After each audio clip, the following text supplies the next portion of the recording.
La lluvia en la Ciudad de México no cae, golpea. Es una bestia líquida que transforma el asfalto hirviente de la avenida Reforma en un espejo sucio y caótico, donde las luces rojas de los frenos sangran sobre el pavimento. Desde el piso 42 de la Torre Arista, en el corazón financiero de Santa Fe, el aguacero era un espectáculo mudo, aislado por cristales de doble grosor importados de Alemania. Alejandro Montiel observaba la tormenta con la misma frialdad con la que revisaba los informes trimestrales de su empresa de logística. A sus 43 años, Alejandro era un hombre construido a base de ángulos rectos y decisiones binarias. Su traje, un corte impecable de lana gris marengo, no tenía una sola arruga, a pesar de que eran las 8 de la noche. Su oficina era un templo al minimalismo, acero, vidrio y un silencio tan denso que se podía masticar. Pero el silencio no era paz. Era una ausencia.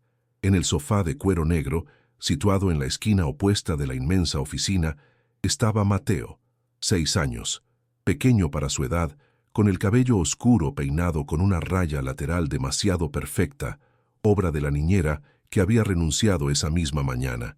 Mateo tenía un cuaderno de dibujos sobre las rodillas y un crayón negro en la mano. No dibujaba superhéroes, ni coches, ni animales, dibujaba espirales. Cientos de espirales negras, apretadas, concéntricas, que llenaban la hoja hasta que el papel casi se rasgaba. Mateo no hablaba, no desde hacía 11 meses, no desde el accidente en la carretera a Cuernavaca que se llevó a su madre, Elena, y dejó a Alejandro con una pierna rota y un alma amputada. Los médicos lo llamaban mutismo selectivo postraumático. Alejandro lo llamaba el fracaso, su fracaso.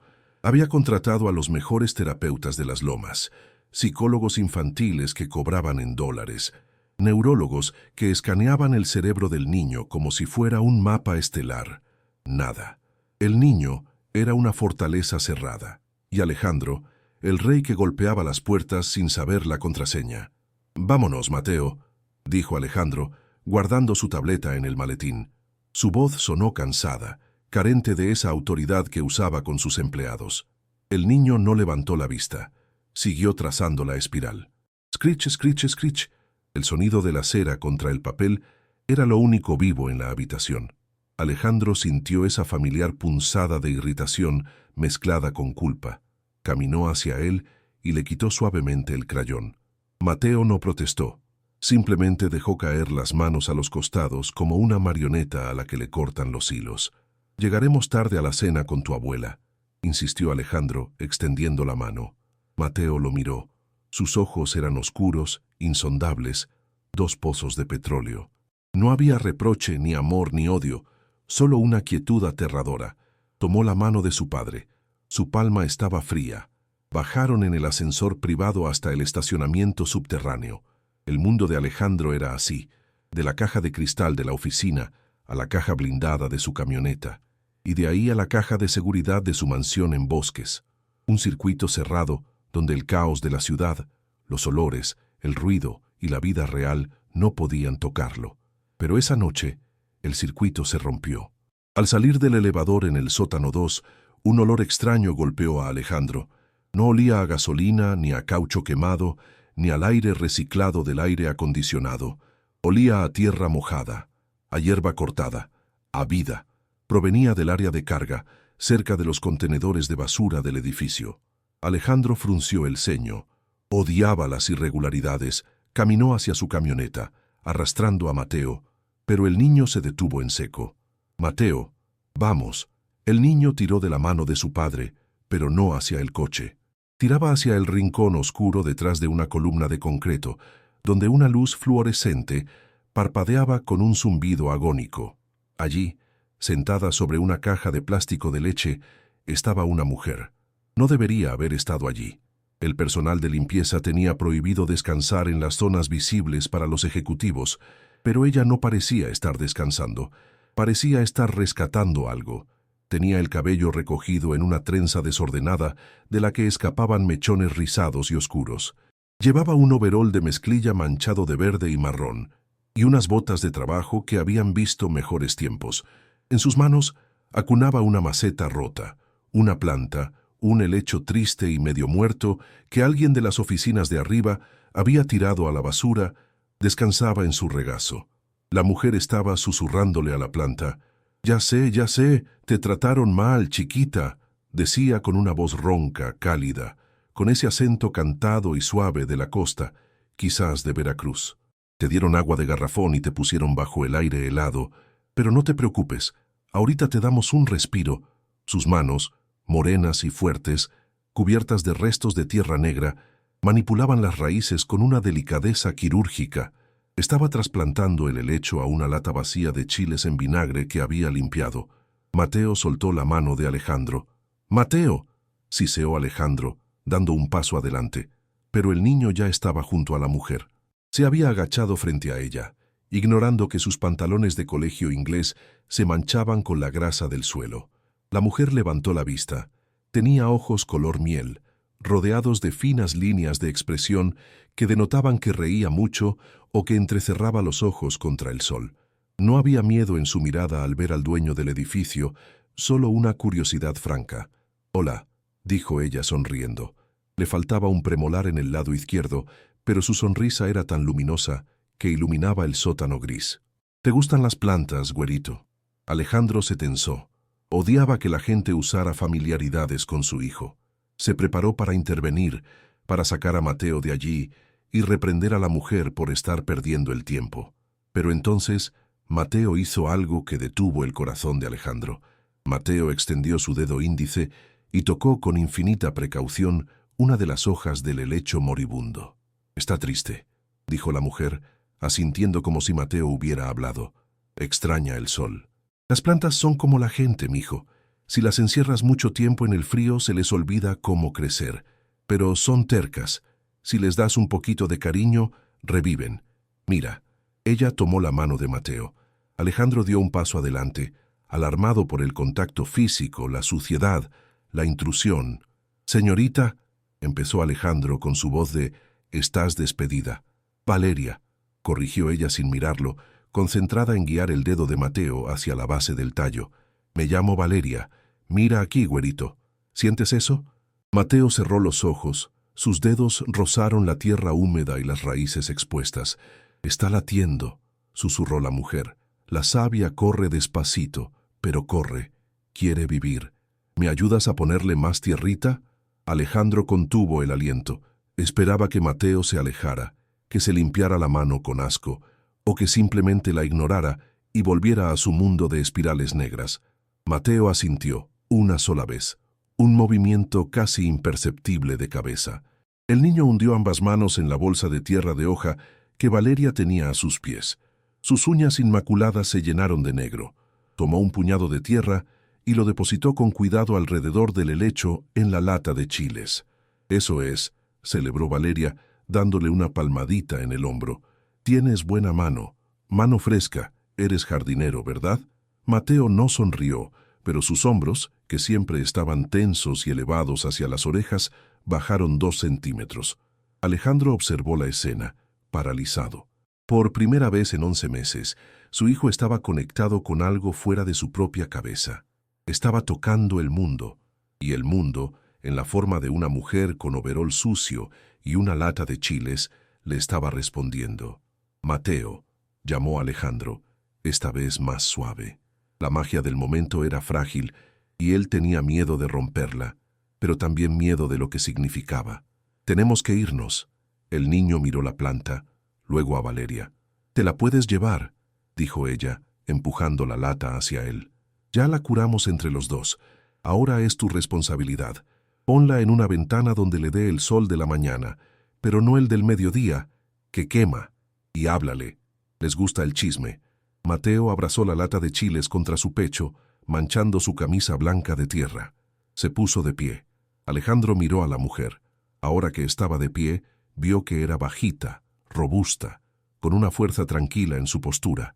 Llevaba una credencial colgada al cuello que decía «Servicios de mantenimiento verde, externa». «Gracias», dijo Alejandro rígidamente. Buscó en su bolsillo y sacó un billete de 500 pesos. «Por la planta».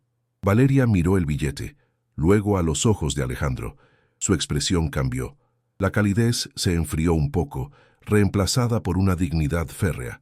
No vendo plantas, señor. Rescato las que ustedes tiran. El niño me ayudó. Es su pago. Se limpió las manos en el overol, tomó su bolsa de herramientas y se dio la vuelta, desapareciendo por el pasillo de servicio, sin esperar respuesta. Alejandro se quedó allí, con el billete en la mano, sintiéndose estúpidamente poderoso e impotente a la vez. Mateo subió a la camioneta sin soltar la lata. Durante todo el trayecto a casa, mientras la lluvia azotaba el parabrisas, el niño no dibujó espirales. Se quedó mirando las hojas mustias del helecho, acariciando el borde oxidado de la lata. 3 días después, el helecho murió. Alejandro lo encontró en la mañana, seco y café, en el alféizar de la ventana de Mateo. El niño estaba sentado en el suelo, meciéndose con el cuaderno de dibujo de nuevo en las manos. Las espirales eran más grandes, más frenéticas, apretando el papel hasta romperlo. La niñera temporal intentaba darle el desayuno, pero Mateo había lanzado el plato de fruta contra la pared. Gritaba, pero era un grito mudo, un aullido de aire que desgarraba su garganta sin producir sonido. Alejandro sintió que el pánico le cerraba la garganta. Había visto ese estado antes. Era el preludio a días de aislamiento total, donde Mateo dejaba de comer y de dormir. «Déjenlo», ordenó a la niñera. Alejandro miró la planta muerta. Había seguido las instrucciones. Sol de la mañana, agua. ¿Qué había fallado? «Les gusta el chisme», había dicho ella. «Les gusta que les hablen». En esta casa nadie hablaba. Solo se daban órdenes o se guardaban silencios. Alejandro tomó una decisión impulsiva, una que iba en contra de toda su lógica empresarial. Sacó su teléfono y llamó a su jefa de recursos humanos. «Necesito el contacto de una proveedora externa. Jardinería. Se llama Valeria. No sé su apellido. Estaba en el turno de noche del martes. Consígueme su número». Ahora, Valeria vivía en Iztapalapa, en una calle donde los cables de luz formaban telarañas contra el cielo gris y el olor a masa de maíz y escape de autobús permeaba el aire. Cuando recibió la llamada, pensó que era una broma o que la iban a demandar por robarse la lata de chiles. Pero el hombre del traje gris estaba allí. 2 horas después, parado frente a su portón de metal azul descascarado, con su camioneta blindada bloqueando la mitad de la banqueta, atrayendo las miradas de todos los vecinos.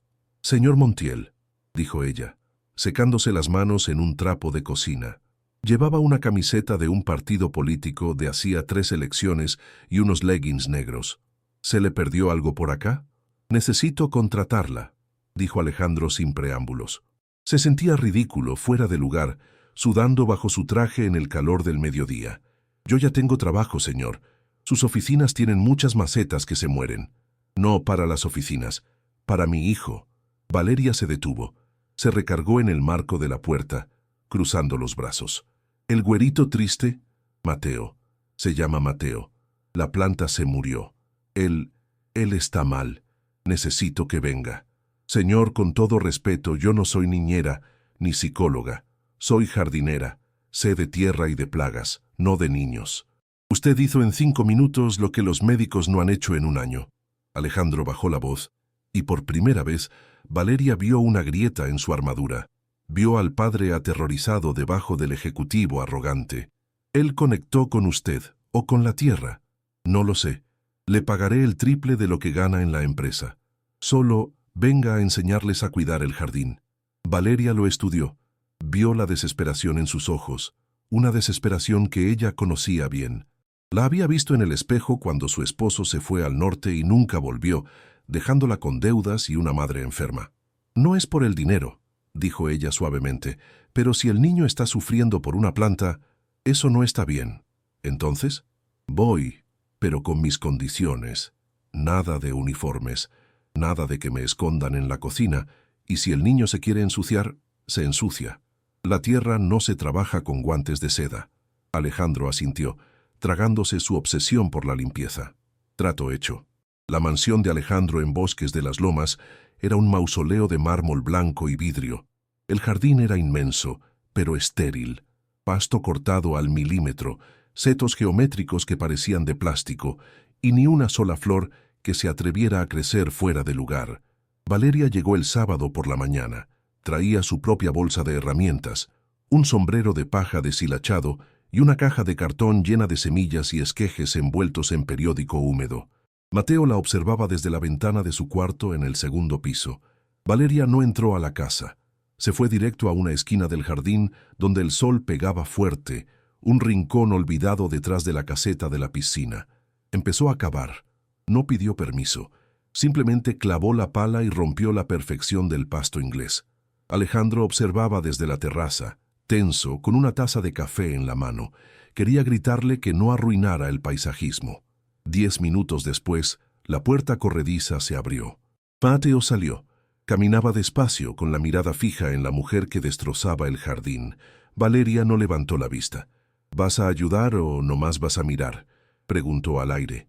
Traje semillas de girasol. Son gigantes. Crecen más alto que tu papá, pero necesitan un hoyo profundo. Mateo se acercó. Se detuvo al borde de la tierra removida. «Quítate los zapatos», ordenó Valeria sin dejar de cavar. «Hay que sentir la temperatura. Si la tierra está fría, la semilla se duerme. Si está calientita, despierta». Mateo miró hacia la terraza, buscando a su padre. Alejandro asintió levemente con un nudo en el estómago. El niño se quitó los mocasines. Luego, los calcetines. Hundió los pies descalzos en la tierra negra y húmeda. Sus dedos se curvaron, agarrando el suelo. «Eso», dijo Valeria pasándole una pala pequeña. «Órale, a trabajar. Aquí no hay jefes». Durante las siguientes semanas, la rutina de la casa cambió. Los fines de semana y 2 tardes entre semana, Valeria llegaba y el rincón del desastre, como lo llamaba Alejandro en secreto, crecía. No era un jardín ordenado, era un caos de vida. Valeria trajo plantas que Alejandro nunca había visto en las revistas de diseño. Hierbas de olor, romero, albahaca, chiles serranos, bugambilias que trepaban desordenadas y los prometidos girasoles. Valeria hablaba todo el tiempo. Le contaba a Mateo historias sobre su pueblo en Veracruz, sobre cómo el maíz habla con el viento, sobre los gusanos que son amigos y los que son ladrones. Cantaba boleros viejos mientras podaba, con una voz desafinada pero llena de sentimiento. Mateo no hablaba, pero escuchaba y trabajaba. Su piel pálida empezó a tomar un tono dorado. Sus manos siempre tenían tierra bajo las uñas. Las espirales negras desaparecieron de su cuaderno, reemplazadas por dibujos de hojas, bichos y flores torcidas. Alejandro se mantenía al margen, observando desde su torre de cristal, pero algo estaba cambiando en él también. El olor a romero y tierra mojada empezaba a filtrarse en la casa, desplazando el olor a limpiador químico. Una tarde, Alejandro llegó temprano. Encontró a Valeria y a Mateo sentados en el pasto, comiendo mandarinas. Valeria pelaba los gajos y se los pasaba al niño. «Buenas tardes», dijo Alejandro, aflojándose la corbata.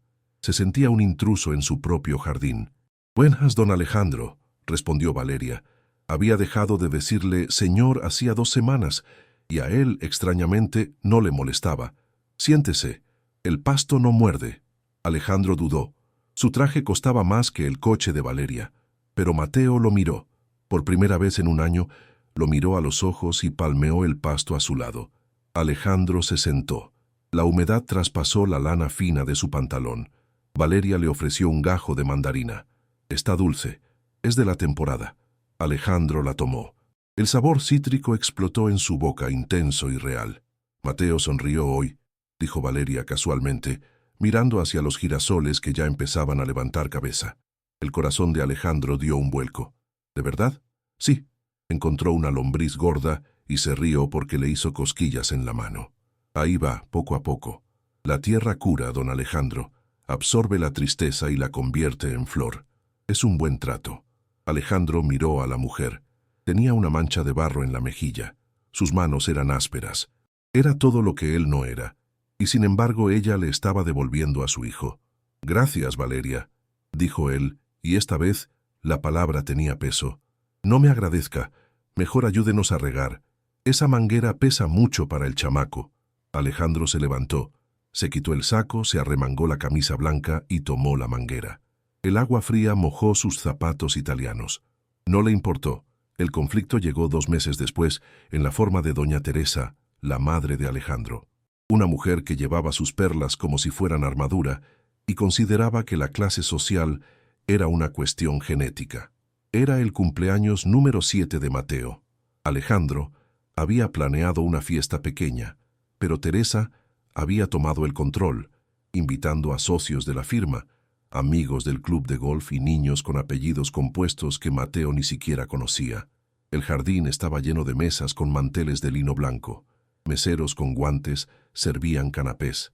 La música era un cuarteto de cuerdas tocando Mozart. Todo era perfecto. Todo estaba muerto. Mateo estaba sentado en una silla, vestido con un traje miniatura, con la mirada perdida. Odiaba el ruido, la gente, los olores a perfume caro. Valeria estaba allí, pero no como invitada. Alejandro le había pedido que viniera por si acaso, para mantener a Mateo tranquilo. Ella estaba en la cocina, ayudando al personal, vestida con un vestido sencillo de algodón azul y sandalias. El desastre ocurrió cuando uno de los niños invitados, un primo lejano, robusto y malcriado, corrió hacia el rincón del desastre. «¡Qué feo está esto!», gritó el niño, arrancando una rama de la bugambilia que Mateo había cuidado durante semanas. «¡Mira, puras hierbas!». Mateo se levantó de un salto, corrió hacia el niño. «¡Deja eso!». El grito de Mateo no fue verbal, fue un empujón. Empujó al primo, quien cayó sentado sobre los girasoles tiernos, aplastándolos. El primo empezó a llorar a todo pulmón. La música se detuvo. Doña Teresa cruzó el jardín como un buque de guerra. «¡Mateo!», exclamó ella horrorizada. «¿Qué te pasa? Eres un salvaje». Levantó la mano para sujetar a Mateo del brazo con fuerza. El niño se encogió, temblando, a punto de entrar en crisis. «Suéltelo». La voz de Valeria resonó en el jardín cortante como una podadora. Salió de la cocina, cruzó el césped ignorando las miradas de los invitados y se interpuso entre Teresa y Mateo. «¿Quién es usted?», preguntó Teresa mirándola como si fuera un insecto en su ensalada. «¿La sirvienta?». «Soy su maestra», dijo Valeria con la barbilla en alto.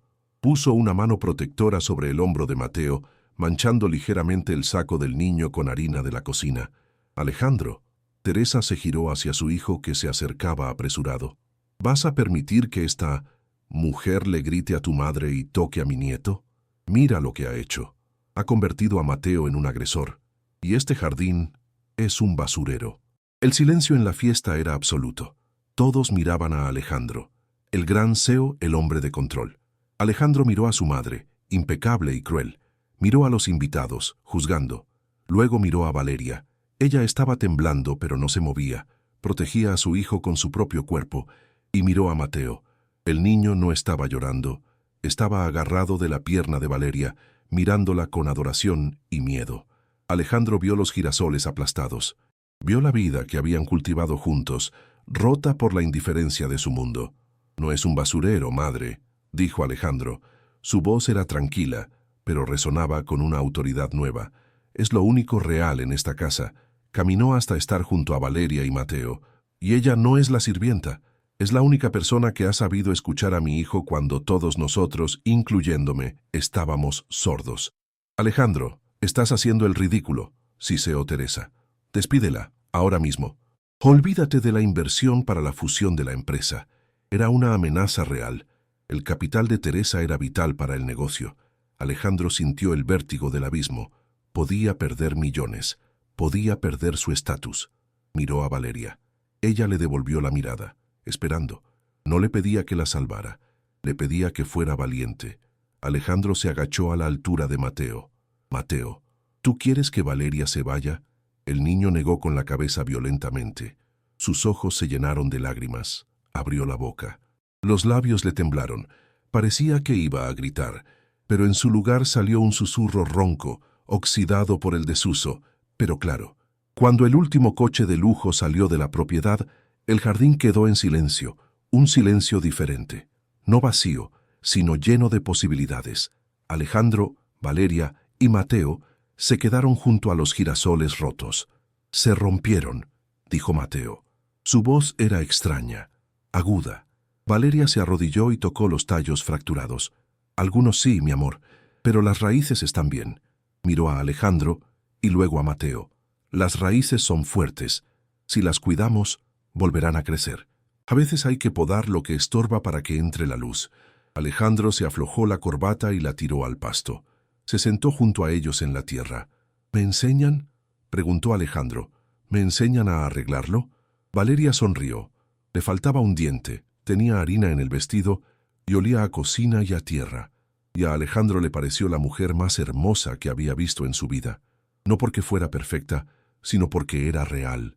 Claro que sí, don Alejandro, dijo ella pasándole una pala. Pero quítese los zapatos. Hay que sentir la tierra. Alejandro se quitó los zapatos italianos y hundió los pies en el suelo húmedo de su hogar. Mateo se recargó en su hombro. Valeria empezó a tararear un bolero, y mientras el sol se ponía sobre la Ciudad de México, tiñendo el cielo de naranja y violeta, Alejandro supo que aunque el negocio se viniera abajo mañana, él ya era el hombre más rico del mundo.